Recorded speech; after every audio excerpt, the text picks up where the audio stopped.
Live from the BDN Studios, it's Bang and Dang. That's awesome. If you don't like that, then You ain't black. All right, welcome back to Battles of the American Civil War with your host Bang and Dang, and today we're going to be taking a look at the entire Chickamauga Campaign, which I say entire like there's some huge amount of battles in this. There's really only 3 battles in this whole campaign. The battles of Second Chattanooga, Davis's Crossroads, and then obviously the deciding big huge battle of Chickamauga, which is the second highest number of casualties right after the Battle of Gettysburg. So we'll take a look at those 3 battles and we'll have it all right here in one spot, the Chickamauga Campaign. Before we get started, go make sure you guys are subscribing to our YouTube. If you're listening on YouTube, give us a review. If you're listening on podcasts, share us with your friends. And get those comments and reviews and all that stuff. It really helps us in the algorithms on wherever platform you're listening to us on. So with that, let's get into a little bit of background on the Chickamauga Campaign. The campaign was fought in northwestern Georgia from August 21st to September 20th, 1863. That was between the Union's Army of the Cumberland and the Confederate Army of Tennessee. When the summer of 1863 rolled around, William S. Rosecrans, he was riding high from the kind of campaign every general wished he could pull off. The Tullahoma Campaign had sent the Union Army moving southeast out of Murfreesboro, right around Braxton Bragg's lines. Rosecrans outmaneuvered him so thoroughly that Bragg had no choice but to give up Middle Tennessee altogether and fall back to Chattanooga. The Union only lost 560 men along the way, which was almost unheard of for a campaign that moved that much territory into federal hands. It was a sort of victory Washington loved to see, and it came with expectations. Major General Henry Halleck, the Union General-in-Chief, along with President Abraham Lincoln himself, they were both pushing Rosecrans hard to keep going and take Chattanooga without delay. They understood exactly what that city meant. Sitting at the crossroads of major railroad lines headed north to Nashville and Knoxville, and south to Atlanta, Chattanooga was a gateway straight into the southern heartland. Beyond the strategic rails, it was also home to important iron and coke manufacturing and sat right on the Tennessee River. And with Lookout Mountain, Missionary Ridge, Raccoon Mountain, and Stringer's Ridge forming a natural ring around it, the place was a fortress by geography alone. If the Union could break in there, Atlanta would suddenly look a whole lot closer. Bragg, meanwhile, he had numbers on paper, at least at the end of July. His Army of Tennessee had about 52,000 men, but then the Confederate government went and complicated things. They decided to merge the Department of East Tennessee, commanded by Simon Buckner, and he wanted to do that into Bragg's Department of Tennessee. On the surface, it sounded good since it added 17,800 more soldiers, but it stretched Bragg's responsibilities north towards Knoxville and gave him yet another subordinate who had little interest in respecting his authority. Hardee and Polk had already made it clear they didn't want to see eye to eye with Bragg. Now they were joined by Buckner, who still carried resentment over Bragg's failed 1862 invasion of his native Kentucky, and over losing his independent command in the merger. Hardee did ask to be transferred to Mississippi that July, which might have helped the situation, but his replacement was D.H. Hill, a man who had managed a clash with even Robert E. Lee back in Virginia. So, all in all, Bragg traded one headache for another. In early August, the Confederate War Department came to Bragg with the question, if they sent him reinforcements from Mississippi, could he go on the offensive against Rosecrans? He said, nope. The terrain was brutal, the supply lines were thin, and he believed it made far more sense to let Rosecrans struggle through these problems first, and then strike him when he was vulnerable. He also had a bigger issue looming to the northeast.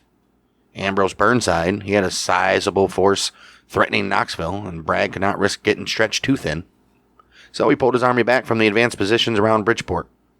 That move opened the door for Rosecrans to maneuver freely along the northern side of the Tennessee River.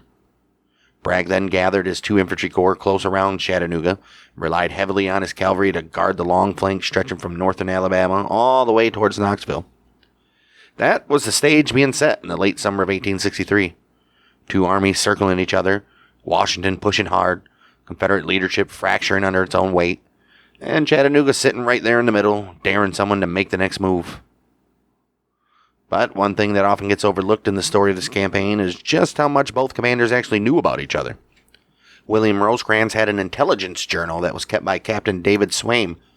That record gives us a clear look at what information Rosecrans had on hand when he made his decisions. For a long time, historians tended to paint Braxton Bragg as stumbling around in the dark while the Union moved against him, as if he had no idea what the Federals were even doing. But that picture doesn't hold up when you look at the diary kept by Bragg's assistant adjutant general, Lieutenant Colonel George Brent. His entries show exactly what Bragg knew at different moments, and make it clear that he did react to the intelligence he received.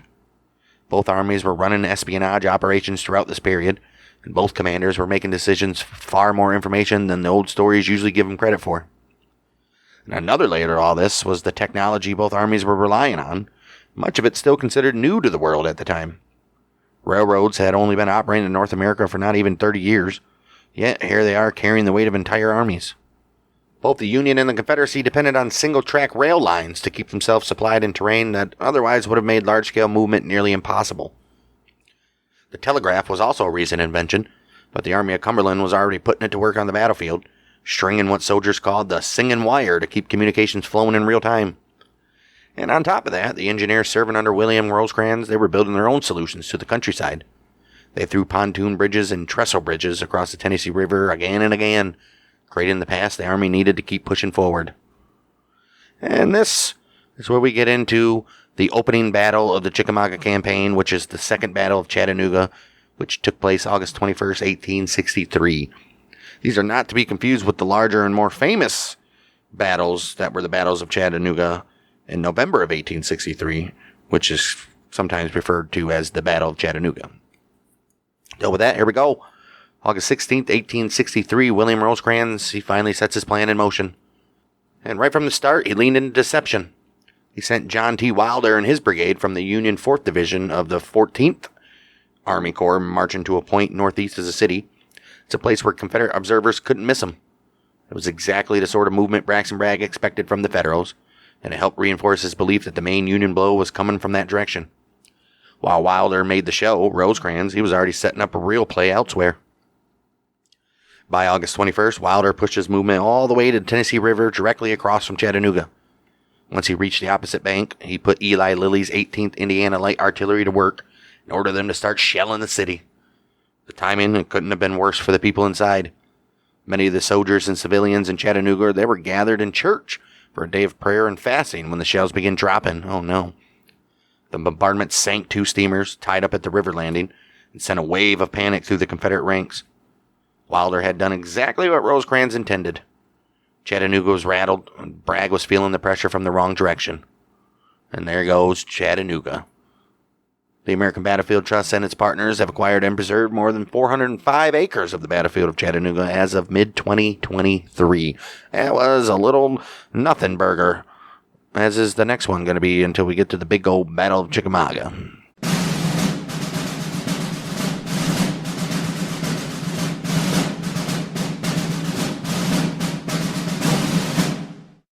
That leads us to the next battle, Davis's Crossroads, September 10th and 11th, 1863.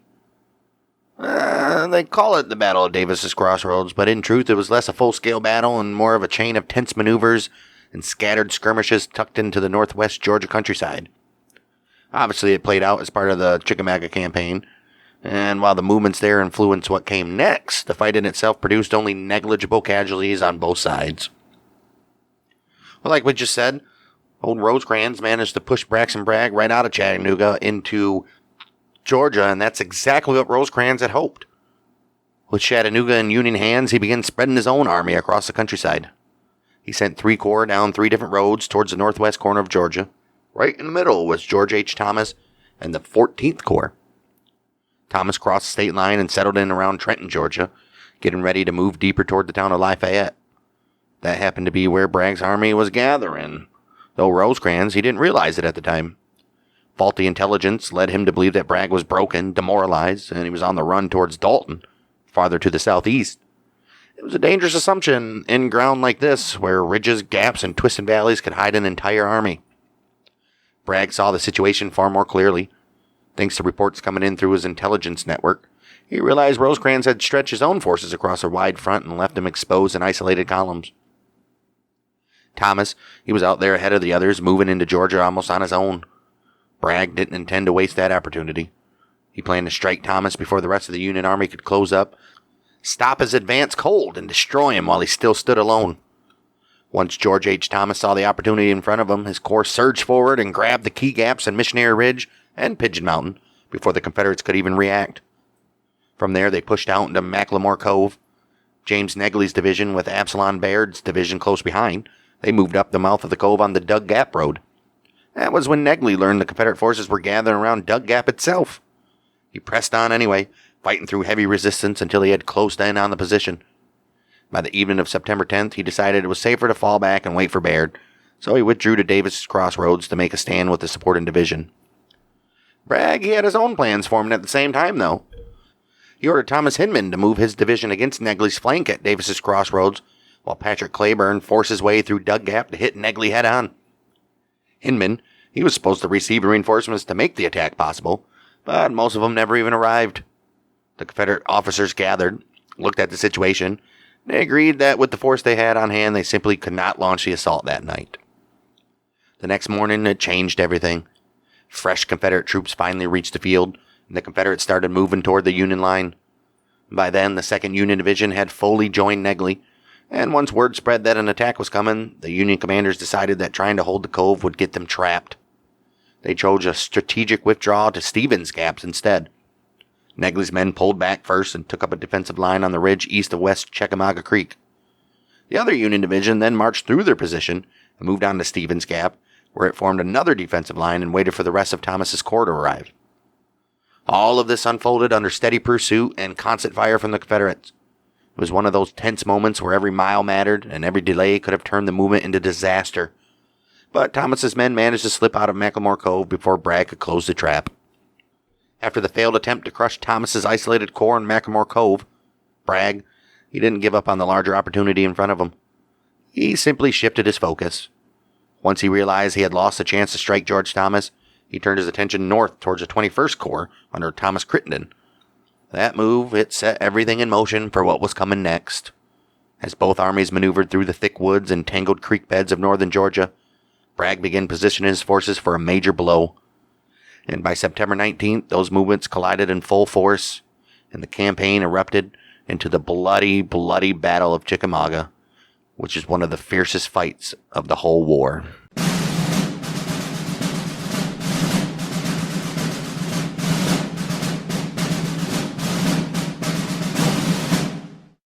That's going to lead us to the granddaddy of them all, at least for this campaign, which is the Battle of Chickamauga, which exploded into full force September 18th to the 20th, 1863, and it marked the hard stop to the U.S. Army's Chickamauga Campaign. It's also the first major engagement of the entire war fought on Georgia soil, and it became the most significant Union defeat in the Western theater in the whole war. And only Gettysburg produced more casualties than this battle. That's how fierce and unforgiving the fighting became in these dense woods along the creek. As usual, on the Union side was the Army of Cumberland under William Rosecrans. Opposite him was Braxton Bragg leading the Confederate armies of Tennessee. The name of the battle comes from the Chickamauga Creek itself nearby. West Chickamauga Creek winds through the landscape and forms the southeast boundary of the battlefield, and the park that marks the site today in northwest Georgia. South Chickamauga Creek eventually joins the Tennessee River roughly 3.5 miles northeast of downtown Chattanooga. These waterways, the twists and ridges, and the thick forests helped shape every movement of the battle that followed, turning the quiet Georgia countryside into one of the bloodiest grounds of the entire conflict. And picking up where we left off after the Second Battle of Chattanooga and Davis's Crossroads, we're gearing up for the big one. Yeah, it's still there. Realizing that part of his force had narrowly escaped a Confederate trap, Rosecrans abandoned his plans for pursuit and began to concentrate his scattered forces. Well, if only you would have listened, Rosecrans. Right. As he wrote in his official report, it was a quote-unquote matter of life and death. Yeah, if Hill would have done what he was supposed to do, you guys would have been dead. Right. Or even when, what's his name got there? They were outnumbered 3-1 still. September 12th, he ordered McCook and the cavalry to move northeast to Stevens Gap to join with Thomas, intending for this combined force to continue northeast to link up with Crittenden. The message to McCook took a full day to reach him at Alpine, and the route he selected to move northeast required 3 days of marching 57 miles. Holy shit. Retracing his steps over Lookout Mountain that he had just came. My goodness, dude. Wow. I thought the ignorance was over. Right. Crittenden's corps began moving from the Ringgold toward Lee and Gordon's Mill. Forrest's cavalry reported the movement across the Confederate front, and Bragg saw another offensive opportunity, and he ordered Lieutenant General Leonidas Polk to attack Crittenden's lead division. Under Brigadier General Thomas Wood at dawn on September 13th with Polk's Corps and Walker's Corps. He wanted them to attack with those two corps. Bragg rode to the scene after hearing no sound of battle and found that there were no preparations being made to attack. Dude, both of these sides. Oh my gosh. Dude, both of these sides just suck. Once again, Bragg was angry that one of his subordinates did not attack as ordered. But by the morning, it was too late, and all Crittenden's corps had passed by and concentrated at Lee and Gordon's Mill. Dude. For the next 4 days, both armies attempted to improve their dispositions. Rosecrans continued to concentrate his forces, intending to withdraw as a single body to Chattanooga. Bragg, learning of McCook's movement out Alpine, feared the Federals might be planning a double envelopment. At a council of war on September 15th, Bragg's corps commanders agreed that an offensive in the direction of Chattanooga offered their best option. They said, we're going back to Chattanooga, boys. Or at least to the direction. Now they wanted it. By September 16th, McCook's corps had reached Stevens Gap, and the 3 Union corps were now much less vulnerable to individual defeat. Dude, yeah. The Confederates ruined their chance. Wow. Yep. But Bragg decided that he still had an opportunity. Reinforced with 2 divisions arriving from Virginia under Lieutenant James Longstreet, and Longstreet's definitely going to either take over or he'll do what Bragg says. Right. Under General Longstreet, and a division from Mississippi under a Brigadier General Bushrod Johnson. Bushrod. He decided to move his army northward on the morning of the 18th of September and advance towards Chattanooga. It was forcing Rosecrans' army out to fight or to withdraw. He was like, we're going to bring it right to these motherfuckers. One way or another, something's going to happen. Longstreet's like, look, I just had a long way here. We're just going to go in and see what happens. And Bragg's like, all right. He's like, I know that street was long, man. He's like, all right, we do that. If Rosecrans fought, he risked being driven back into McLemore's Cove. The Confederate Army was to move beyond the Federal left flank at Lee and Gordon's Mill and then cross West Chickamauga Creek. He specified 4 crossing points, did Bragg. They go from north to south. Johnson's division at Reed's Bridge, Walker's Reserve Corps at Alexander's Bridge, Buckner's Corps at Thedford's Ford, and Polk's Corps at Dalton's Ford. Hill's Corps would anchor the Army's left flank, and the cavalry under Forrest and Wheeler would cover Bragg's right and left flanks, respectively. Damn right. All right, look at it all worked out, huh? Right. The Union Army of the Cumberland, commanded by Rosecrans, consisted of about 60,000 men. Jeez. Composed of the following major organizations. 14th Corps, commanded by Major General George Thomas, had 22,781 present for duty. We had Brigadier Commanders Epsom Bayard, Major General James Nagley, Brigadier General John Brannan, and Major General Joseph Reynolds with him. 20th Corps, commanded by the brother of John Reynolds that just got killed? That's very possible. In like Gettysburg or something? Maybe. The 20th Corps, commanded by Major General Alexander McCook, had 13,156 men. And he had Brigadier General Jefferson C. Davis. Damn, and the Union. Man, it's the first time we've had him. I bet he got teased a lot. Well, he's actually pretty decent in the battles we've seen him in. Brigadier General, he might be a good fighter, but I bet he gets teased. That's true. Hey, President Davis. Right. Hey, Mr. President. They call him Prez. Yeah, call him Prez. Brigadier General Richard Johnson. This is the guy. We haven't heard his name in a while. And dude's name is quite literally Dick Johnson. Right, or Johnson. Dick. Right, Dick. Right. And Major General Philip Sheridan. Philip Sheridan, huh? Well, his middle name's Winker. Richard Winker Johnson. These McCook guys. Weiner. Richard Right. Weiner. These McCook guys, there was like 13 of them Right. in the Union. Right. Literally. Sons, dads, nephews and shit. And like 7 of them died, dude. Right. Crazy. That's actually pretty good. Well, no, it's half of them. Right. You were expecting that. I guess. They had the 21st Corps commanded by Major General Thomas Crittenden with 14,660 present, with Division Commanders Brigadier General Thomas J. Wood, Major General John Palmer, and Brigadier General Horatio Van Cleve. They had a Reserve Corps commanded by Major General Gordon Granger, with 7,372 present, with 1 division commanded by Brigadier General James Steedman, and an attached brigade of Daniel McCook, Colonel Daniel McCook. Cavalry Corps commanded by Brigadier General Robert B. Mitchell. He had 10,078 present, with Division Commanders Brigadier General George Crook and Colonel Edward M. McCook. Dude, this is the McCook show. Right. Ridiculous. Moving on to the old Rebs. Army of Tennessee, commanded by, obviously, Bragg. He had 65,000 men, composed of the following organizations. The right wing, commanded by Lieutenant General Polk, contained divisions of Major General Benjamin Cheatham. Hill's Corps under Lieutenant General D.H. Hill. It was a division of Major General Patrick Claiborne and John Breckinridge's. Reserve Corps under Major General William H.T. Walker, which was divisions of Brigadier General States' Rights Gist and St. John R. Liddell. States' Rights. We haven't heard that name in a while. The left wing, commanded by Lieutenant General James Longstreet, contained a division of Major General Thomas Hinman. Buckner's Corps of Major General Simon Buckner, which had divisions of Major General Alexander Stewart and Brigadier Generals William Preston and Bushrod Johnson.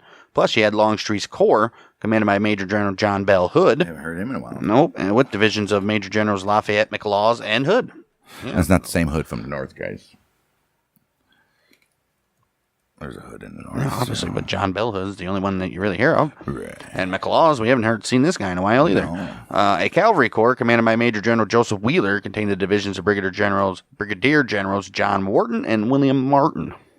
Yeah, they weren't getting Jeb Stuart away from Of course Lee. not. A 2nd Cavalry Corps commanded by Brigadier General Nathan Bedford Forrest contained the divisions of Brigadier Generals Frank Armstrong and John Pegram. The organization of the Army of Tennessee into wings was ordered through the night of 19th of September upon the arrival of Longstreet from Virginia. Prior to this, the Corps commanders reported directly to Bragg. Let's spread it out a little bit here. Right.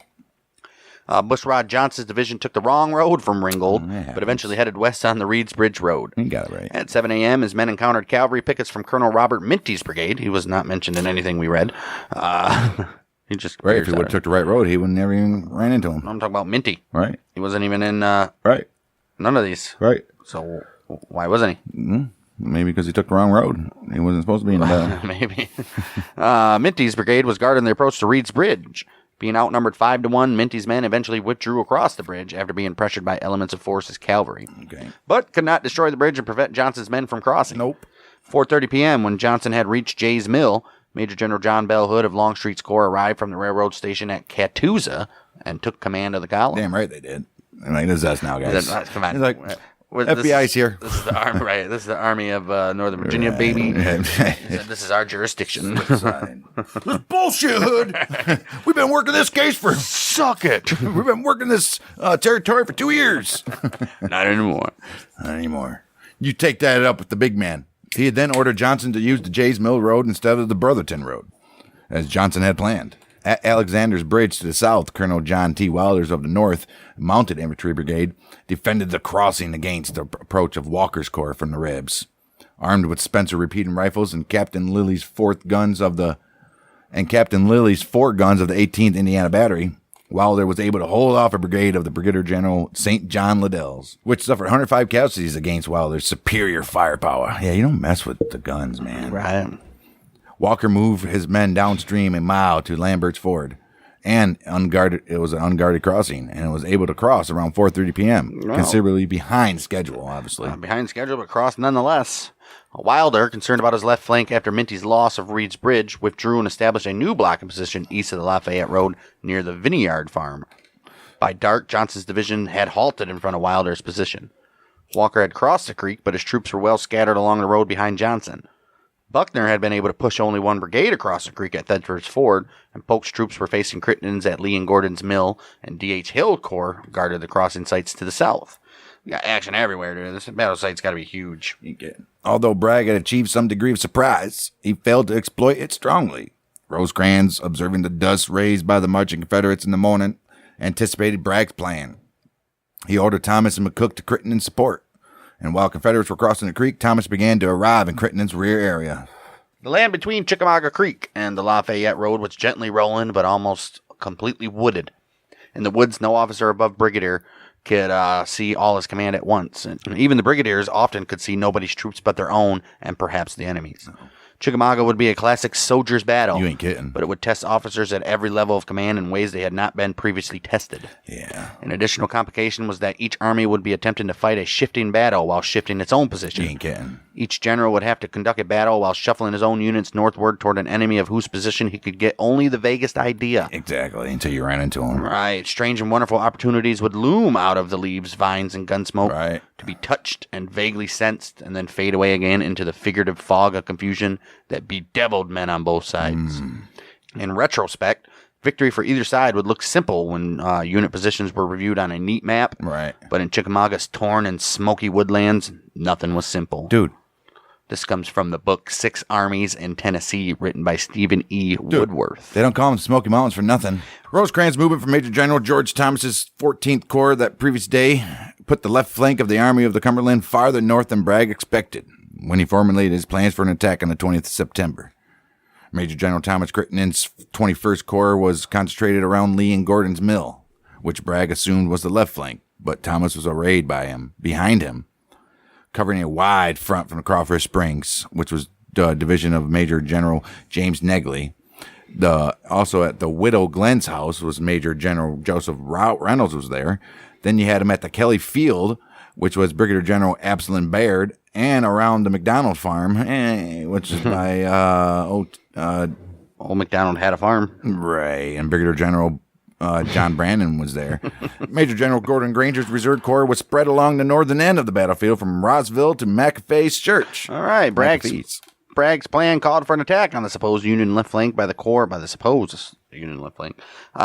Major General Simon Buckner, John Bell Hood, and W.H.T. Walker, screened by Brigadier General Nathan Bedford Forrest's cavalry to the north. Beautiful. With Major General Benjamin Chetham's division held in reserve in the center, and Major General Patrick Claiborne's division in reserve at Thetford's Ford.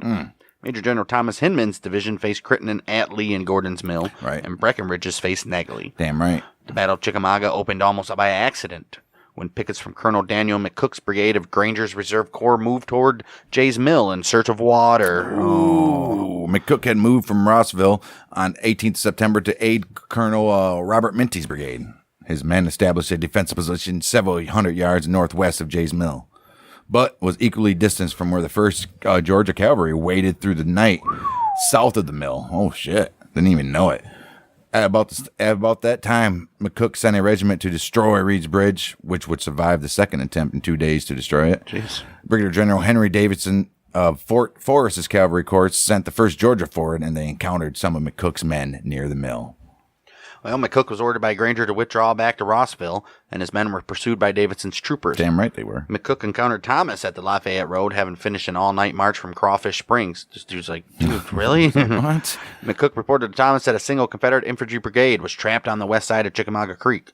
Thomas told Brandon's division to attack and destroy. What are you thinking? To get rid of it. Right, that's what he's doing. Brandon sent 3 brigades in response to Thomas's order. Colonel Ferdinand Van Devers' brigade moved southeast on the Reed's Bridge Road. Colonel John Croxton's brigade on his right. Colonel John Connell's brigade came up behind in reserve. I'm here for John Connell. Right. John Connell. John Connell. No. Croxton's men drove back Davidson's advanced cavalrymen, and Forrest formed a defensive line of dismounted troopers to stem the tide. Croxton halted. What good is dismounted troopers, guys? Keep your horses. Right. Croxton halted his advance because he was unsure of Forrest's strength. Forrest requested reinforcements from Bragg and Walker near Alexander's Bridge, and Walker ordered Colonel Claudius Wilson's brigade forward at about 9 a.m. They hit Croxton's right flank. Oh, no. Ooh.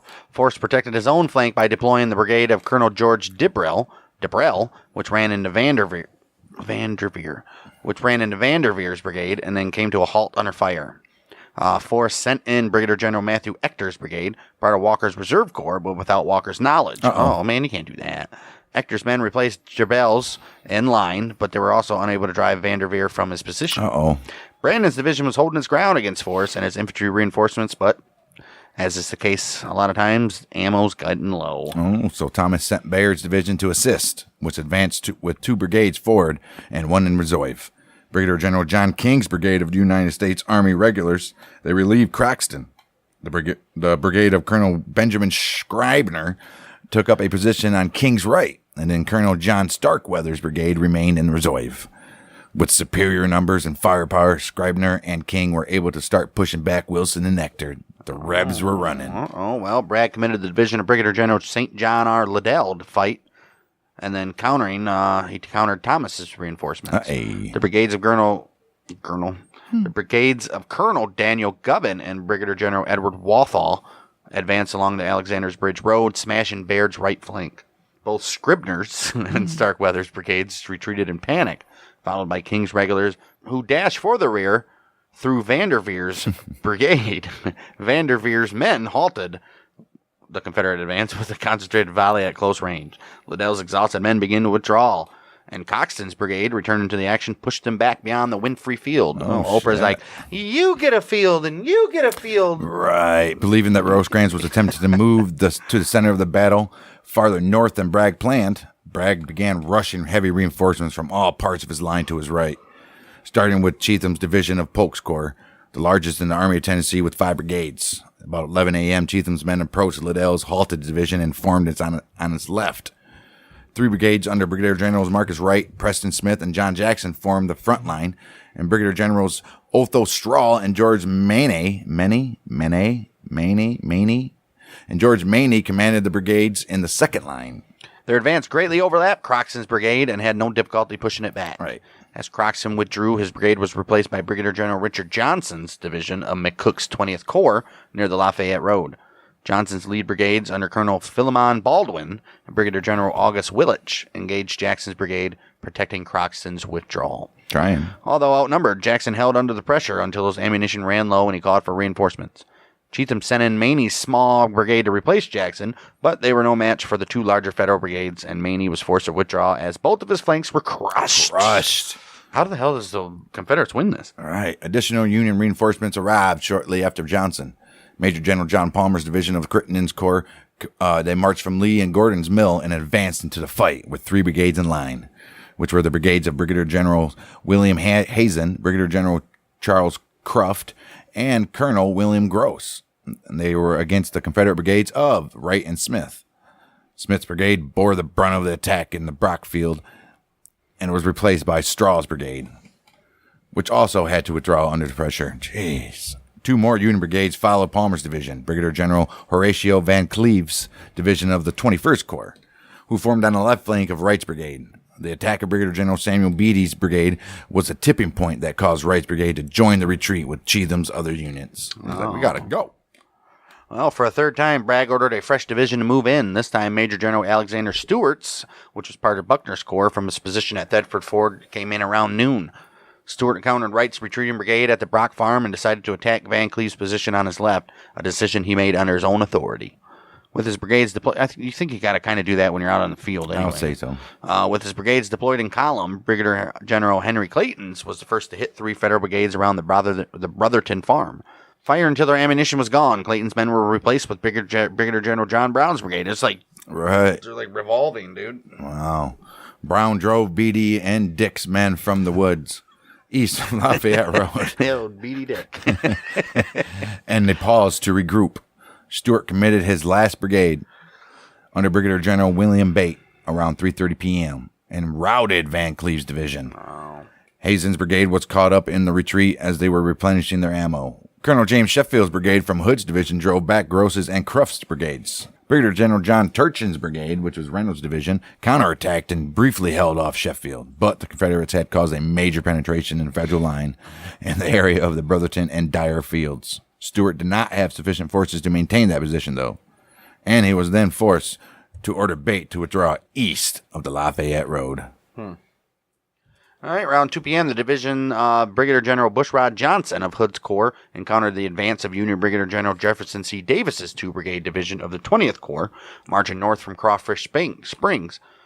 Johnson's men attacked Colonel Hans Hegg's brigade on Davis's left and forced it across the Lafayette Road.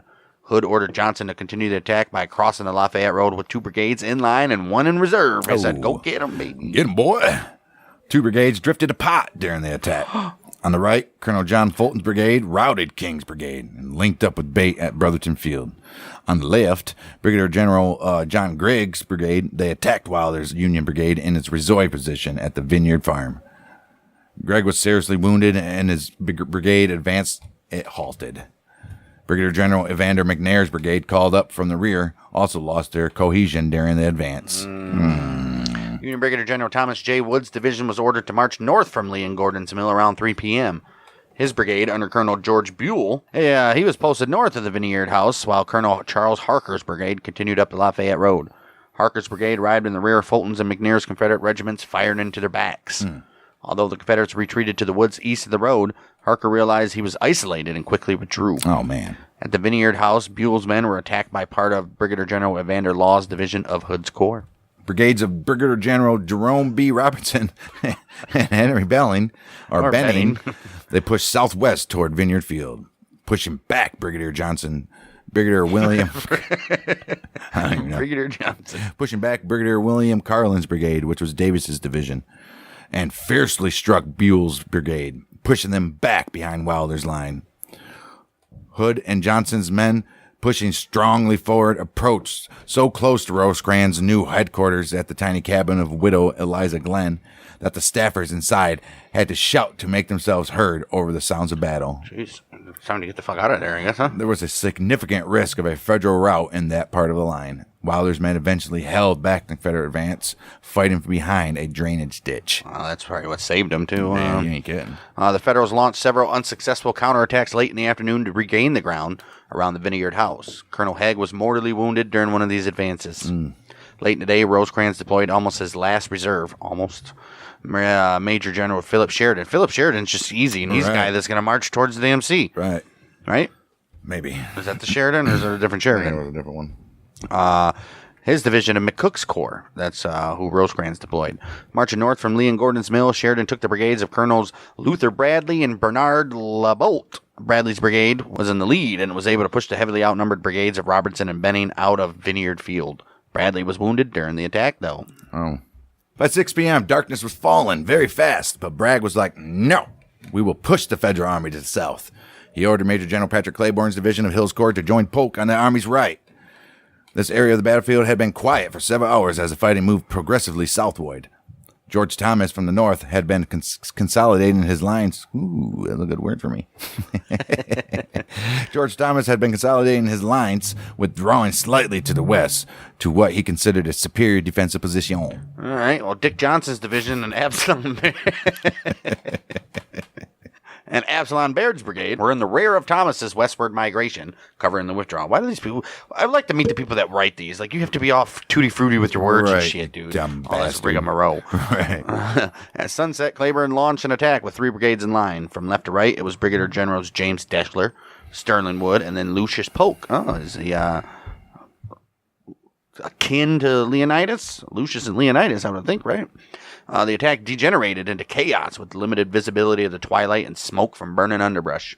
Some of Absalom Baird's men advanced to support Baldwin's Union Brigade, but mistakenly fired at them and were subjected to return friendly fire. This is why you don't. I just put out a little YouTube clip from literally a battle in 1861. Can't remember what it was, but they're doing the same thing here. You don't do shit at night, man. No, Baldwin was shot dead from his horse attempting to lead a counterattack. Deschler's brigade missed their objective entirely, and Deschler was shot in the chest while examining the ammunition boxes. He's like, well, damn. Look at all this ammo. Brigadier General Preston Smith led his brigade forward to support Deschler and mistakenly rode into the lines of Colonel Joseph Dodge's brigade, which is He was like, get out of Dodge. Yeah, hey, and they shot him down. By 9 p.m., Claiborne's men retained possession of the Winfrey Field, and Johnson and Baird had been driven back inside Thomas's new defensive line. What a disaster. The Union just got man, it was like a fumble. Dude, the Union, they were controlling the whole freaking game up until the fourth quarter until they fumbled and threw a couple interceptions, and then now they're, wow. That's crazy. Back to back. How the hell did that just turn like that? Jeez. Casualties for the first day of battle are difficult to calculate because losses are usually reported for the entire battle. Historian Peter Cozzens wrote that an estimate of between 6,000 and 9,000 Confederates and perhaps 7,000 Confederates seemed reasonable just for one day. Rax and Bragg's headquarters at Thetford Ford, the commanding general was officially pleased with the day's events. He reported that night found us masters of the ground after a series of very obstinate contests with largely superior numbers. Right. Nothing would happen after dark, dude. They would have been fine. Next day, it would have been a different type of battle. Right. However, his attacks had been launched in a disjointed fashion, though, failing to achieve a concentration of mass to defeat Rosecrans or even cut him off from Chattanooga. Army of Tennessee's historian Thomas Connolly criticized Bragg's conduct of the battle on the 19th of September of 1863. He cited that the lack of specific orders to his subordinates and a series of sporadic attacks which only sapped Bragg's strength and enabled Rosecrans to locate the rebel position. True. Well, he also wrote that Bragg bypassed 2 opportunities to win the battle on September 9th. He says, Bragg's inability to readjust his plans had cost him heavily. Did. He had never admitted that he was wrong about the location of Rosecrans' left wing. He was. And that, as a result, he bypassed 2 splendid opportunities. He did. During the day, Bragg might have sent heavy reinforcements to Walker and attempted to roll up the Union left, or he could have attacked the Union center, where he knew troops were passing from to the left. Unable to decide on either, Bragg tried to do both, wasting his men in sporadic That's assaults. so stupid. Now his army was crippled and in no better position than that morning. Right. Walker had, in the day's fighting, lost over 20% of his strength, while Stewart and Claiborne had lost 30. Gone, too, was any hope for the advantage of a surprise blow against Rosecrans. Wow. Bragg met individually with the subordinates, and he formed them. He was reorganized the Army of Tennessee into 2 wings. Polk, the senior lieutenant general on the field, but junior to Longstreet, was given the right command and command of Hill's Corps, Walker's Corps, and Cheatham's division. Polk was also ordered to initiate the assault on the Federal left at the daybreak, beginning with the division of Breckinridge, followed progressively by Claiborne, Stewart, Hood, McLaws, Bushrod, Johnson, Hinman, and Preston.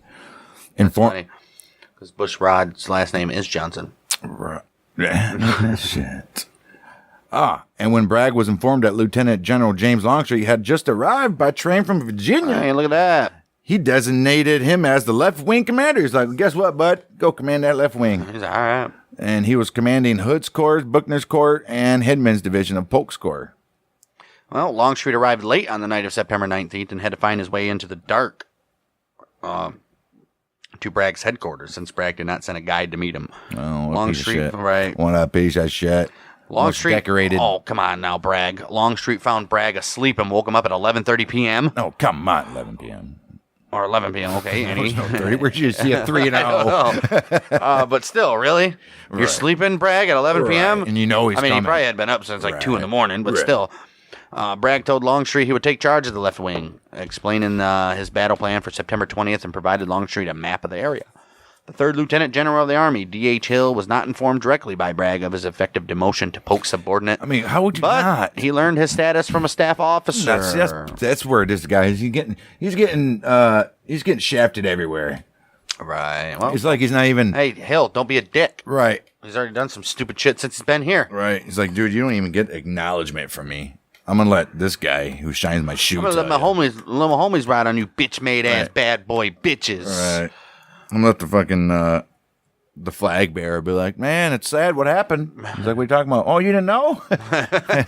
Pretty much. He's like, how the fuck does the flag guy know? What Hill did not know or did not learn was his role in the upcoming battle. The courier, sent with written orders, was not able to find Hill and returned to his unit without informing anybody. Major General John Breckinridge, one of Hill's division commanders, was at Polk's headquarters, but was not informed that his division was to initiate the dawn attack. What are these guys doing? At 5 a.m., September 20th, Polk was awakened on the cold and foggy battlefield to find that Hill was not preparing to attack. Oh. He prepared new written orders, which reached Hill about 6 a.m. Hill responded with a number of reasons for delaying the attack, including the readjustments of the alignment of his units, reconnaissance on the enemy line, and issuing breakfast rations to his men. Oh, jeez. Reluctantly, Bragg agreed. He's probably like, I wish this guy would just go somewhere. Right. Man. Well, on the federal side, Rosecrans held a council of war with most of his corps commanders and division commanders to determine a course of action for the September 20th fight. The Army of the Cumberland had been significantly hurt in the first days of battle, and only 5 fresh brigades available, whereas the Confederate Army had been receiving reinforcements and now outnumbered the Federal allies. Both of these facts ruled out a Union offensive. He goes, we just got to wait for them to do stuff. The presence of Assistant Secretary of War Charles A. Dana at the meeting made any discussion of retreating difficult. Right? Like, hey, This guy's over here, don't say shit. he's like, how about we? And The guy's like tapping his pen. So, yeah, see, that's stupid. Just because this guy's there, too. Right. So, fucking get a bunch of your men slaughtered right, just just to because. make yourself look good. Right. He's gonna go report back. They're hesitant. They're outnumbered 7-1, but they didn't want to fight. Rose, could you believe this? Rosecrans was considering a retreat. Rosecrans decided that his army had to remain in place on the defensive. He recalled that Bragg had retreated after Perryville and Stones River and could conceivably repeat that same behavior. I don't think Bragg's retreating. I think you guys are both sitting here going to be like, Well, he did at Perryville and Stones River after. But this is the spot where everybody's like, we're digging in here. Well, Rosecrans' defensive line consisted of Thomas at left tackle. Rosecrans' defensive line consisted of Thomas in his present position, a salient that encompassed the Kelly Farm east of the Lafayette Road, which Thomas's engineer had fortified overnight with log breastworks. To the right, McCook withdrew his men from the Vineyard Field and anchored his right near the Widow's Glens. Crittenden was put in reserve, and Granger, still concentrated at Rossville, was notified to be prepared to support either Thomas or McCook, although practically he could only just support Thomas. Right. Are they still all spread out like they were? I believe so, or probably a little closer. If I remember that day correctly. It was still before dawn. Bayard reported to Thomas that his line stopped short of the intersection of Lafayette and McFarland's Gap Roads, and that he could not cover it without weakening his line critically. Thomas requested that his division under James Nagley be moved from McCook's sector to correct this very problem. Rosecrans also directed that McCook was to replace Nagley in line, but he found soon afterward that Nagley had been not relieved. He ordered Nagley to send his reserve brigade to Thomas immediately and then continue to ride on an inspection of the lines. He's like, go check the fences, bud. Right. Well, on a return visit, he found Nagley was still in position, and Thomas Wood's division was just arriving to relieve him. Rosecrans ordered Wood to expedite his relief of Nagley's remaining brigades. Some staff officers later recalled that Rosecrans had been extremely angry and berated Wood in front of his staff, although Wood denied that this incident occurred. As Nagley's remaining brigades moved north, the first attack of the second day of the Battle of Chickamauga has begun. Yeah, you usually didn't reprimand your officers in front of... Oh, clearly that's like Rule 101 of leadership. The battle on the second day began at about 9:30 a.m. on the left flank of the Union line. That is late in the day to be starting. Right. And that happened on the left flank of the Union line about 4 hours after Bragg had ordered the attack to start. Oh, shit. With coordinated attacks planned by Breckinridge and Claiborne of D.H. Hill's Corps, Polk's right wing as well. Well, that whole thing. Right. Bragg's intention was that this would be the start of a successive attacks progressing leftward in echelon, whatever that means. Echelon, man. Right. We've had that a million times. Oh, and it is also along the Confederate line, designed to drive the Union Army south, away from its escape routes, through the Rossville Gap and the McFarland's Gap as well. The late start was significant. At day dawn, there were no significant defensive breastwork constructed by Thomas's men yet. Yeah, you moron. These formidable obstacles were built in just a few hours after dawn. Bragg wrote after the war that if it were not for the loss of these hours, our independence might have been won. And I don't think so. I mean, they won the battle anyway. Right. Breckinridge's brigades under Brigadier Generals Benjamin Helm, Marcellus A. Stovall, and Daniel Adams moved forward left to right in a single line. Helm's Orphan Brigade of the Kentuckians was the first to make contact with Thomas's breastworks, and Helm, who was the favorite brother-in-law of Abraham Lincoln, was mortally wounded while attempting to motivate his Kentuckians forward to assault the strong position. And that Lincoln family. Damn, didn't Lincoln have another guy that, I swear I just put out a clip the other day that Lincoln's cousin or brother was fighting for the Confederates. Right. Breckinridge's other two brigades made better progress against the brigade of Brigadier General John Beatty, which was in Nagley's division, which was attempting to defend a line of a width more suitable for a division. Okay. Fantastic. As he found the left flank of the Union line, Breckinridge realigned his two brigades to straddle the Lafayette Road to move south, threatening the rear of Thomas's Kelly Field salient. Thomas called up reinforcements from Brandon's reserve division, and Colonel Ferdinand Verneveers, his brigades charged at Stovall's men, driving them back. What a lazy attempt at Ferdinand Verneveers. Adams' brigade was stopped by Colonel Timothy Robbins Stanley, brigade of Nagley's division. Then Adams was wounded, and he was left behind as his men retreated to their starting position. Jeez. The other part of Hill's attack also floundered. So D.H. Hill, this guy. Claiborne's division met heavy resistance at the breastworks defended by the divisions of Bayard, Johnson, Palmer, and Reynolds of the Union. There were confusing lines of battle, including an overlap with Stewart's division on Claiborne's left, diminishing the effectiveness of the Confederate attack. This is just complete stupidity. Well, Chetham's division, waiting in reserve, also could not advance because of left-wing troops to their front. Hill brought up Gist's brigade, commanded by Colonel Peyton Colquitt of Walker's Corps, to fill the gap between Breckinridge and Claiborne. Colquitt was killed, and his brigade suffered severe casualties in their aborted advance. Walker brought the remainder of his division forward to rescue the survivors of Gist's brigade. On his right flank, Hill sent Colonel Daniel Govin's brigade of Liddell's division to support Breckinridge, but the brigade was forced to retreat along with Stovall's and Adams' men in the face of a federal counterattack. Jeez. Wow. That's just a big old clusterfuck there. That's not going as planned yet for these guys, huh? Oh, the attack on the Confederate right flank had petered out by noon. Jeez. These children. Children, I tell you. The Confederates had their peters out, and then by noon, They're like, that's the rebel yell. The rebel, the yellow or the rebel smacking is like, they're like, what the hell is that? You don't want to know. You won't want to see thousands of Peters just smacking against. that. Ready, boys? Peter out!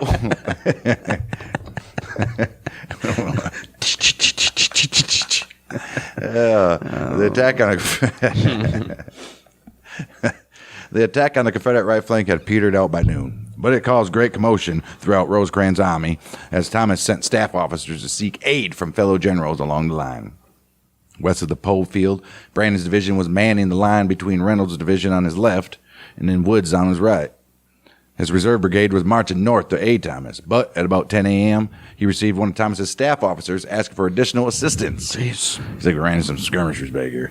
He knew that if his entire division were withdrawn from the line, it would expose the flanks of the neighboring divisions. So he said, Reynolds, what should I do? Well, Reynolds agreed to the proposed movement, but sent word to Rosecrans warning him of the possibly dangerous situation that would result. However, Brandon remained in his position on the line, apparently wishing for Thomas's request to be approved by Rosecrans. The staff officer continued to think that Brandon was already in motion. Receiving the message on the west end of the dire field, Rosecrans, who assumed that Brandon had already left the line, desired Wood to fill the hole that would be created. You don't have time to get a message back. Well, you just, hey, this is what we're doing. We'll deal with the consequences later. His chief of staff, James A. Garfield, who would have known that Brandon was staying in line, was busy writing orders for parts of Sheridan's and Van Cleve's divisions to support Thomas. Jeez, what the hell? What the hell's going on here? Rosecrans' order was instead written by Frank Bond, a senior aide in camp. Name's Bond. Right. Frank Bond. Frank Bond. Generally competent but inexperienced at order writing was Frank Bond. Rosecrans dictated, and Bond wrote the following order. The general commanding directs that you close up on Reynolds as fast as possible and support him.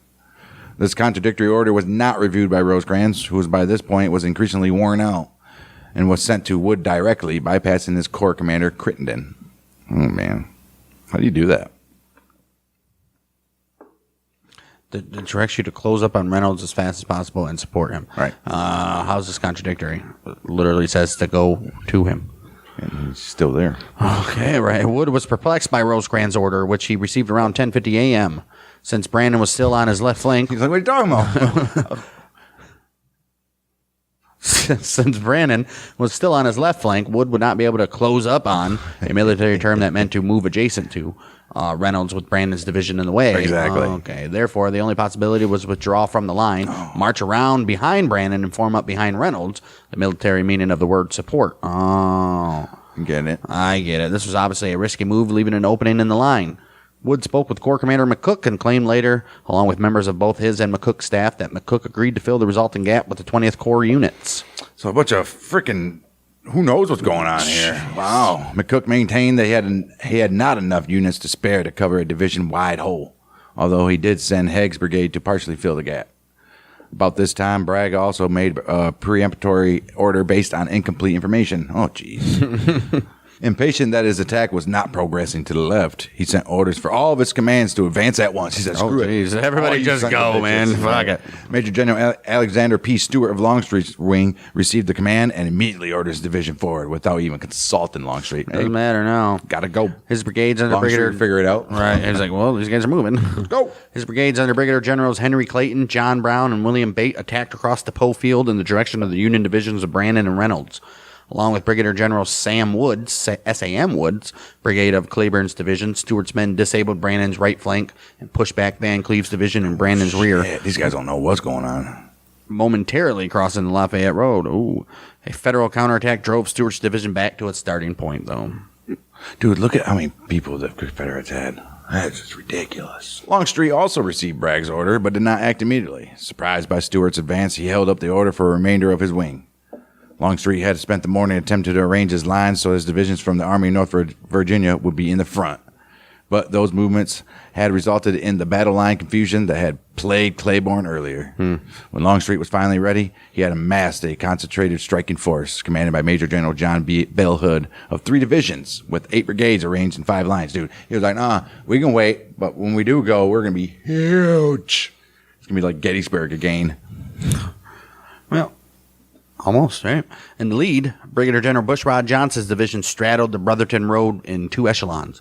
They were followed by Hood's division, now commanded by Brigadier General Evander Law, 2 brigades of Major General Lafayette McLaw's division, commanded by Brigadier General Joseph Kershaw. All right. To the left of this column was Major General Thomas Hidman's division. Then Brigadier General William Preston's division of Buckner's Corps was in reserve behind Hidman. Awesome. Damn, they got reinforcements. Right. Longstreet's force of 10,000 men, primarily infantry, was similar in number to those he sent forward in Pickett's charge at Gettysburg. That didn't go so well for him, though. Pickett's charge, yeah. And some historians judged that he learned the lessons of that failed assault by providing a massive, narrow column to break the enemy line. Historian Harold Knudsen had described this deployment on a narrow front as similar to the style of the German Schwerpunkt in the World War II, achieving an attacker-defender ratio of 8-to-1. Oh, shit. Biographer Jeffrey Wirt also cites the innovative approach that Longstreet adopted, demonstrating his skill as a battlefield commander. Do you think Hitler studied, like, past battles? Who? Hitler. Oh, I'm sure. Do you think he, like, studied, like, past conflicts and shit and, like, what was successful and who did what and, like, the famous battles Most and all likely, that shit? I'm sure. You think, right? Mm-hmm.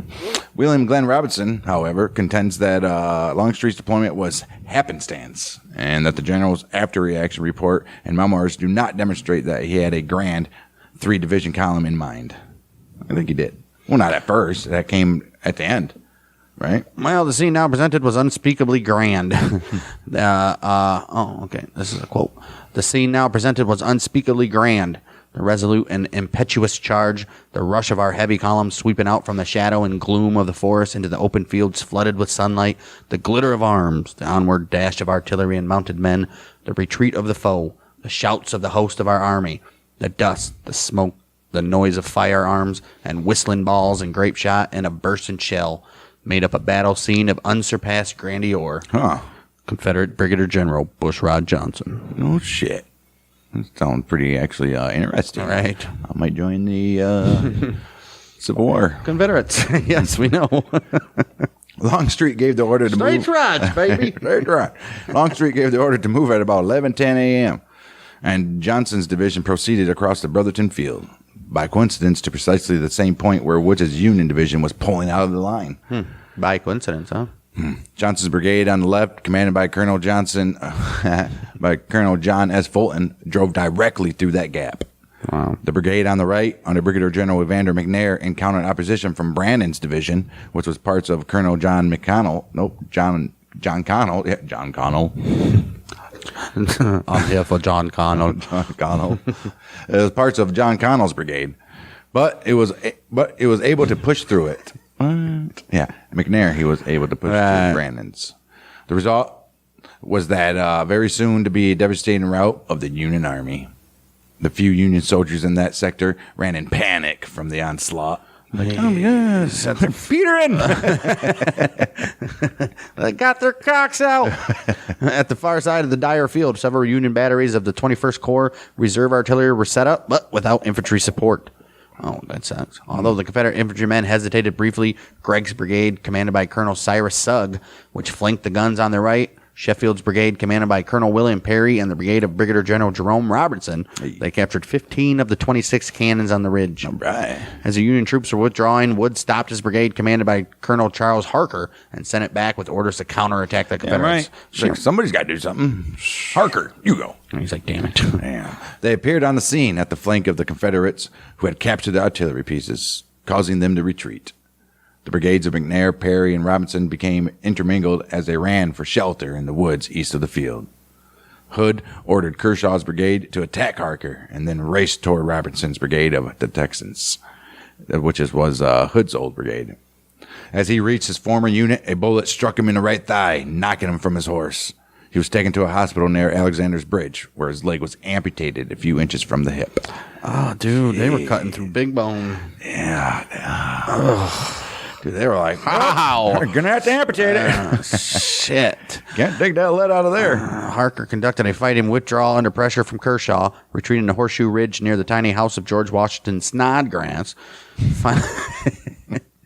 Finding a good defensible position there, Harker's men were able to resist the multiple assaults beginning at 1 p.m. That began at 1 p.m. from the brigades of Kershaw and Brigadier General Benjamin Humphreys. These two brigades had no assistance from their nearby fellow brigade commanders. Perry and Robertson were attempting to reorganize their brigades after they were routed into the woods. Yeah, why did they go up so fast and not expect anything to come back? What the hell were they thinking? That's because They're like, oh, they're on a run. Bragg was getting a little restless over here. Brigadier He's General, like, we were supposed to start attacking 5 hours ago, dude. Right. Brigadier General Henry Benning's brigade turned north after crossing Lafayette Road in pursuit of 2 brigades of Brandon's division. And he then halted for the afternoon near the Poe House. At the Poe House. Hindman's division attacked the Union line to the south of Hood's column and encountered considerably more resistance. The brigade on the right, commanded by Brigadier General Zechariah Zechariah Dees. They drove back 2 brigades of Davis's division, and they also defeated Colonel Bernard Labold's division, a brigade of Sheridan's division. Sheridan's 2 remaining brigades, under Brigadier General William Little and Colonel Nathan Walworth, they checked the Confederate advance on a slight ridge west of the Dyer Field, near the Widow Glen House. While leading his men in the defense, Little was killed, and his men, now outflanked and leaderless, fled west. Damn it. Hindman's brigade on the left, under Brigadier General Arthur Manigault, crossed the field east of the Widow Glen's house when Colonel John T. Wilder's mounted infantry brigade advances from its reserve position launched a strong counterattack with Spencer repeating rifles, driving the enemy around and through what became known as Bloody Pond. Having nullified Manigault's advance, Wilder decided to attack the flank of Hood's column. He said, damn, we're going to attack now. Right. However, just then, Assistant Secretary of War Dana found Wilder and excitedly proclaimed that the battle was lost and demanded to be escorted to Chattanooga. Wow, what a pussy. And the time that Wilder took to calm down the secretary and arrange a small detachment to escort him back to safety, the opportunity for a successful attack was lost, and he ordered his men to withdraw to the west. That's such bullshit. Dana, you're a piece of shit. Right. He was like, I see enough. We lost the battle. Get me out of here. Like, dude. That's probably how he was. He's like, dude, this is all right. We still got a couple more days of this shit. No. All Union resistance at the southern end of the battlefield evaporated. Sheridan and Davis's men, they fell back to the escape route at McFarland's Gap, taking them with them elements of Van Cleve's and Negley's divisions. The majority of units on the right fell back in disorder, and Rosecrans, Garfield, McCook, and Crittenden, although attempting to rally retreating units, they soon joined them in the mad rush to safety. Rosecrans decided to proceed in haste to Chattanooga in order to organize his returning men and the city's defenses. And he's like, man, this is bullshit. Jeez. He sent Garfield to Thomas with orders to take command of the forces remaining at Chickamauga and withdraw to Rossville. At McFarland's Gap, units had reformed, and General Negley met both Sheridan and Davis. Sheridan decided he would go to Thomas's aid not directly from McFarland's Gap, but via a circuitous route northwest to the Rossville Gap and then south on Lafayette Road. The provost marshal of the 14th Corps met Crittenden around the Gap and offered him the services of 1,000 men he had been able to round up during the retreat. Crittenden refused the command and continued his personal flight. At about 3 p.m., Sheridan's 1,500 men, Davis's 2,500, Negley's 2,200, and 17 men of other detached units were at or near McFarland's Gap, just 3 miles away from Horseshoe Ridge. Uh-oh. What's going to happen here? Wow. However, not all of the Army of Cumberland had fled. Thomas's 4 divisions still held their lines around Kelly Field. Look at these guys, dude. Yeah, they ain't going nowhere. And a strong defensive position was attracting men from the right flank to Horseshoe Ridge. James Negley had been deploying artillery there on orders from Thomas to protect his position at Kelly Field. Although Negley inexplicably was facing his guns to the south instead of the northeast. Retreating He's men, like, wait, I thought we're fighting the south. Right. Retreating men, he said, I will not pull my weapons at my citizens. Retreating men rallied in groups of squads and companies. Right, squad up. Right, and began erecting hasty breastworks from felled trees. The first regimental-sized unit to arrive in an organized state was 82nd Indiana, commanded by Colonel Morton Hunter. It was part of Brandon's division. Brandon himself arrived at Snodgrass Hill at about noon and began to implore his men to rally around Hunter's unit. Look at that, dude. Brandon ain't no bitch. Do this shit. Units continued to arrive on Look at they're all like, they're up on Horseshoe Ridge. Let's go. Units continued to arrive on Horseshoe Ridge and extended the line. Most importantly, a regiment that Brandon had requested from Negley's division, which was the 21st Ohio. This unit was armed with 5-shot Colt revolving rifles. Oh, shit. Without which, the right flank of the position might have been turned by Kershaw's 2nd South Carolina at 1 p.m. Right. Historian Stephen Woodward called the actions of the 21st Ohio one of the most epic defensive stands of the entire war. Damn. I don't believe it. The 535 men of the regiment expended 43,550 rounds in the engagement. Damn. Holy shit. Stanley's brigade, which had been driven to the area by Govid's attack, took up a position on the portion of the ridge immediately south of the Snodgrass house, where they were joined by Harker's brigade on their left. Oh, no shit. These guys ain't giving up, huh? All right. This group of randomly selected units were the ones who beat back the initial assaults from Kershaw and Humphrey. Soon after, the Confederate division of Bushrod Johnson advanced against the western end of the ridge, seriously threatening the Union flank. But they reached the top of the ridge, and they found that fresh Union reinforcements had arrived. Ooh. He's like, those guys don't look like they've been in battle. Damn. Throughout the day, the sounds of battle had reached 3 miles north to McAfee's Church, where the Reserve Corps of Major General Gordon Granger was stationed. Right, he's just sitting there. He didn't even know what's going on. He's like, sounds like they're having fun out there, boys. Well, he eventually lost patience and sent reinforcements south without receiving explicit orders to do so. Man. Good for you, Granger. It's like, we're just going to sit here. Right. The 2 brigades of Major General James Steedman's division and the brigade of Colonel Daniel McCook. As the men marched, they were harassed by Forrest's dismounted cavalrymen and artillery, causing them to veer towards the west. McCook's brigade was left behind at the McDonald House to guard the rear, and Steedman's 2 brigades reached the Union lines in the rear of the Horseshoe Ridge position, just as Johnson was starting his attack. Granger sent Steedman's men into Johnson's path on the run. Said, get 'em, boys. Several attacks and counterattacks shifted the lines back and forth as Johnson received more and more reinforcements. McNair's brigade, commanded by Colonel Coleman, Dees and Manigault's brigades from Hindman's division, but many of these men were exhausted. Vanderveer's brigade arrived from the Kelly Field line to beef up the Union defense. Nice.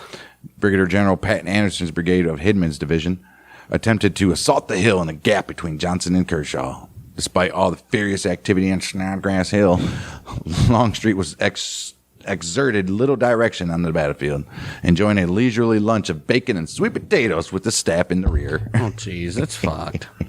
Summoned to a meeting with Bragg, Longstreet asked the Army commander for reinforcements from Polk's stalled wing, even though he had not committed his own reserve, Preston's division. Bragg was becoming distraught and told Longstreet that the battle was being lost, something Longstreet found inexplicable considering the success of his assault column. Right. He's like, what are you talking about? Bragg knew, however, that his success on the southern end of the battlefield was merely driving his opponents to their escape route to Chattanooga. Exactly. And that the opportunity to destroy the Army of Cumberland had evaporated. Seems to happen all too often with both sides. Man. After the repeated delays in the morning's attacks, Bragg had lost confidence in his generals on the right wing, and while denying Longstreet reinforcements told him there's not a man in the right wing who has any fight in him. Dang, Longstreet, you just took a big old drop. He's like, fuck the Army of Virginia, Northern Virginia. Oh, he's like, I don't know what Lee's doing to you guys out there. Holy pussies. No wonder why DHL wanted to get out of there. Man, Longstreet finally deployed Preston's division, which made several attempts to assault Horseshoe Ridge. He started around 4:30 p.m. Longstreet, he later wrote that there were 25 assaults in all on Snodgrass Hill. Wow. But historian Glenn Tucker has written that it was really one of sustained duration. Why do these historians all gotta be like, well, actually it was just like ongoing for all that. Shut up. At that same time, Thomas received an order from Rosecrans to take command of the army and began a general retreat. Thomas's division at Kelly Field, starting with Reynolds' division, were first to withdraw, followed by Palmer's. As the Confederates saw that Union soldiers withdrawing, they renewed their attacks, threatening to surround Johnson's and Bayard's divisions. There you go. Finally, you guys, just watching them. Wow. Although Johnson's division managed to escape relatively unscathed, Bayard lost a significant number of men as prisoners. Thomas left Horseshoe Ridge, placing Granger in charge, but Granger departed soon thereafter, leaving no one to coordinate the withdrawal. Oh, come on. Such bastard. Steedman, Brannan, and Wood managed to stealthily withdraw their divisions to the north. 3 regiments that had been attached from other units, which were the 22nd Michigan, the 89th Ohio, and the 21st Ohio, were left behind without sufficient ammunition and ordered to use their bayonets. Oh, wow. They held their position until surrounded by Preston's division when they were forced to surrender. Jeez, oh, Pete. Look at how they just throw these guys to the wolves all the time, dude. Right. Thomas withdrew the remainder of his units to positions around Ross Gap. Rossgapville. Thomas withdrew the remainder of his units to positions around Rossville Gap after Doc fell. His personal determination to maintain the Union position until ordered to withdraw, while his commander and peers fled, earned him the nickname of the Rock of Chickamauga, derived from a portion of a message that Garfield sent to Rosecrans, which says, "Thomas is standing like a rock." Like a rock. They can't say Stonewall. Right. Well, it's not a stone wall. Right. Garfield met Thomas in Rossville that very night, and he wired Rosecrans $75,000. 10% for the big guy. That's what that was. Garfield met Thomas in Rossville that night and wired to Rosecrans. Western Union. Right. Shit. He said, "Our men not only held their ground, but in many points drove the enemy." Why would they be Southern? You never know. Longstreet's Virginians have got their bellies full. Although the troops are tired and hungry and nearly out of ammunition, he continued, "I believe we can whip them tomorrow. I believe we can now crown the whole battle with victory." Right. He urged Rosecrans to rejoin the army and lead it, but Rosecrans, physically exhausted and psychologically a beaten man, remained in Chattanooga. I'll take him out. Right. President Lincoln attempted to prop up the morale of his general by telegraphing. He says, "Be of good cheer. We have unabated confidence in you and your soldiers and officers. In the main, you must be the judge as to what is to be done. If I was to..." So he's saying, Right. do it. Right. "If I was to suggest, I would say save your army by taking strong positions until Burnside joins you." Privately, though, Lincoln told John Hay that Rosecrans seemed confused and stunned like a duck hit on the head. Rosecrans was like, "I'm good." Well, so Lincoln just told him Right. to basically sit there Right. until Burnside comes. Yeah. He's like, "Don't worry, man." The Army of Tennessee camped for the night, unaware that the Union Army had slipped from their grasp. Bragg was not able to mount the kind of pursuit that would have been necessary to cause Rosecrans significant further damage. Many of his troops had arrived hurriedly at Chickamauga by rail, without wagons to transport them. Many of the artillery horses had been injured or moited during the battle. Tennessee River was now an obstacle to the Confederates, and Bragg had no pontoon bridges to effect a crossing. So they're like, "We're screwed." Bragg's army paused at Chickamauga to reorganize and gather equipment lost by the Union. Although Rosecrans had been able to save most of his trains, large quantities of ammo and arms had been left behind. Army of Tennessee historian Thomas Connolly, well, you got to get up and go, dude. Yes, I guess. Army of Tennessee historian Thomas Connolly has criticized Bragg's performance, claiming that for over 4 hours on the afternoon of September 20th, he missed several good opportunities to prevent the Union escape, such as by a pursuit up the Dry Valley Road to McFarland's True. Gap, That one, yeah. or by moving a division such as Chetham's around Polk to the north to seize the Rossville Gap or Yeah, they need to McFarland's go Gap. more north. That's what I was going to say earlier. And plus, they started battle 17 hours after daylight. Right. The battle was damaged on both sides in proportions roughly equal to the size of the armies. Union losses were 16,170. 16,000. Yeah. Yes. 60? Oh, right. 16,170, which were, of those, 1,657 moited, 9,756 wounded, 4,757 captured or missing. Confederates, on the other hand, 18,454, 2,312 moited, 14,674 wounded, and 1,464 captured or missing. Man, Union could have won that one. If they would have They would that stay. second day or the third day, I mean. All right. They were the highest loss of any battle in Western theater during the war, and after Gettysburg, the second highest overall. Among the dead were Confederate generals Benjamin Hardin Helm, husband of Abraham Lincoln's sister-in-law, James Deschler, and Preston Smith. A Union general was William Little. Moited. And Confederate General John Bell Hood, who had already lost the use of his left arm from a wound at Gettysburg, was severely wounded with a bullet in his leg, requiring it to be amputated. Oh, man, no leg and an arm? He's done. Right. Although the Confederates were technically the victors, driving Rosecrans from the field, Bragg had not achieved his objectives of destroying Rosecrans or of restoring Confederate control of East Tennessee. Not at all. And the Confederate Army suffered casualties that they could ill afford at this point. Yeah, 16,000 people wounded. Yeah. In one battle. Well, 14,000 wounded, Right. 2,300 killed. Right. This is ridiculous, man. It seems to me that the alien of the Southern soldier was never seen after Chickamauga. He fought stoutly to the last, but after Chickamauga, with the sullenness of despair and without the enthusiasm of hope, that barren victory sealed the fate of the Confederacy. Confederate Lieutenant D.H. Hill. September. Well, right. That was some strong words by a loser. Well, he'd seen it. After this battle, even though we might have won the battle, technically, we did nothing and lost all these guys for nothing, pretty much. September 21st, 1863. General Rosecrans' army withdrew to the city of Chattanooga, took advantage of previous Confederate works to erect strong defensive positions. However, the supply lines into Chattanooga were at very risk, and the Confederates soon occupied the surrounding heights and laid siege upon the Union forces. Oh, shit. Oh, yeah. We're going to have the battles of Chattanooga coming up. Unable to break the siege, Rosecrans was relieved of his command of the Army of Cumberland on October 19th, replaced by Thomas. Oh, wow. McCook and Crittenden lost their commands on September 28th as the 20th Corps and 21st Corps were consolidated in a new 4th Corps commanded by Granger. Neither officer would ever command in the field again. Oh, wow. On the Confederate side, Bragg began to wage a battle against the subordinates he resented for failing him in the campaign. Oh, shit. Hinman for his lack of action in McLemore's Cove, and Polk for his late attack on September 20th. Yeah, that was stupid. September 29th, Bragg suspended both officers from their commands. Damn right. Polk. Wow, look at Polk. Right. Downfall of that guy. Yeah. Early October 1863, an attempted mutiny of Bragg's subordinates resulted in D.H. Hill being relieved from his command. Longstreet was dispatched with his corps to the Knoxville campaign against Ambrose Burnside. Hey, go fight Burnside. Yeah. It was seriously weakening Bragg's army at Chattanooga. Harold Knudsen contends that Chickamauga was the first major Confederate effort to use the interior lines of the nation to transport troops between theaters with the aim of achieving a period of numerical superiority and taking the initiative in the hope of gaining decisive results in the West. They were desperate, dude.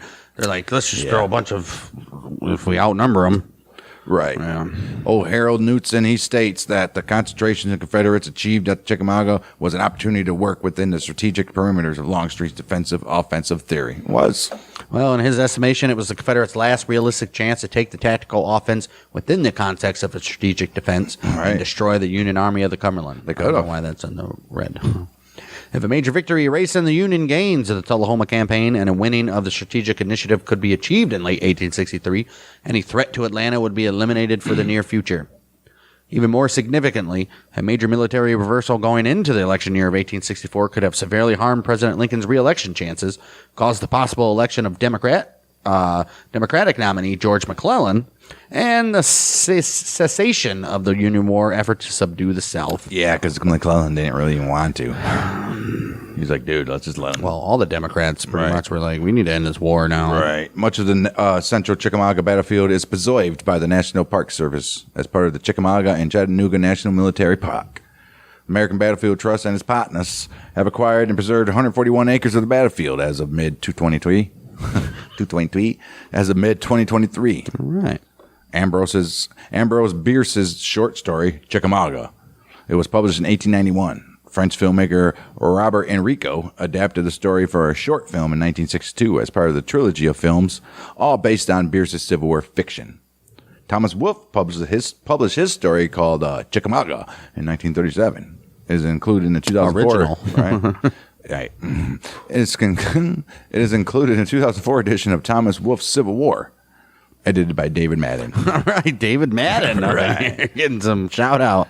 Right. He don't even got it underlined. Right. Yep.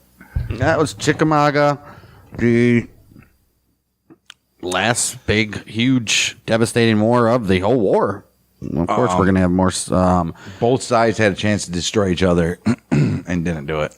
Dude, if This battle went right back to Stupidity. the first 1861 You ain't kidding. type battles where everybody was confused. Nobody was communicating with each other. And Nobody did what they were told. Just dumb, and- right? Like, holy shit, these two guys, no wonder the Burns are Rosecrans by Right. Bragg. He tried to take it out on his subordinates, but by Bragg, He wasn't strong enough. sad. Longstreet's both like, of them. shit, you ain't no Lee. You ain't no Lee. Neither's Longstreet, apparently. Right. Yep, there we go. Battle of Chickamauga in the books. But Brandon and what was the other one? Brandon and Well, when Granger came up from his reserves, those guys chilled. And Thomas, they all stayed around. They're like, we ain't retreating. not until we have orders, but you couldn't have orders when the main guy was already retreating back to Chattanooga like a little bitch. Right. I can't deal with this anymore. I'm just exhausted. Stupid. Well, coming up next, we got the Battle of Bluntville in Tennessee. Then we got the Battle of Sterling's Plantation in Louisiana, Battle of Baxter Springs in Kansas, and most likely the Battle of Blue Springs in Tennessee as well for that next episode because they're all C's and D's battles. And we got C's, D's. We don't have... Not till November do we have the Battle of Lookout Mountain and the Battle of Missionary Ridge, both A's in Tennessee. Hey, we're sticking around our little area here. And With Chickamauga. Wow, dude. The Confederates, there's... What is there? 2, 4, 6, 8, 10, 12, 14, 16, 18, 20... 22, 24, 26. There's 26 battles left in 1863, and the Confederates win 1, 2, 3, 4, 5, 6, 7 of them. So, yeah, and then 1864, they start out a little bit looking good, and then literally, shit, they got a nice little run in June, huh? Yeah, but it's not enough. It was an even year. Nope, because that year, 72 to 52. Pretty good. And then this year that we're in, 61 to 32. Confederates got whooped in 1863, dude. Yes. And 1864, even though it's only a few months, it's 25 to 5. They just got dominated in 1864. Everybody, or 1865, just fell apart. Yeah. Just done. Yeah, so we got a few battles coming up. I think pretty much for the rest of this year, 1863, every episode's going to have at least 3 battles because I don't think even the A battles were long stories. We'll keep a long story short. Keep it short, sorry, long. Oh, never mind. Well, that's not that long. 20 minutes. Right. Yeah, so there we go. A couple battles coming up next week. Chickamauga, and you heard it from that quote that we read from D.H. Hill earlier. This might have been what caused the Demise. The Union is officially Gettysburg and Vicksburg started it, and I think Chickamauga was Ended it. Put the nail in the pretty coffin. much. They're just holding on for hope at the next year and a half. I don't know how it even lasts that long, but yep, that's us. In the meantime, Shouldn't even lasted this long. right? Well, shit. If the Confederates could have been more organized in the first year of the war. The Union was terrible in 1861 and the beginning of 1862, pretty much. Right. So,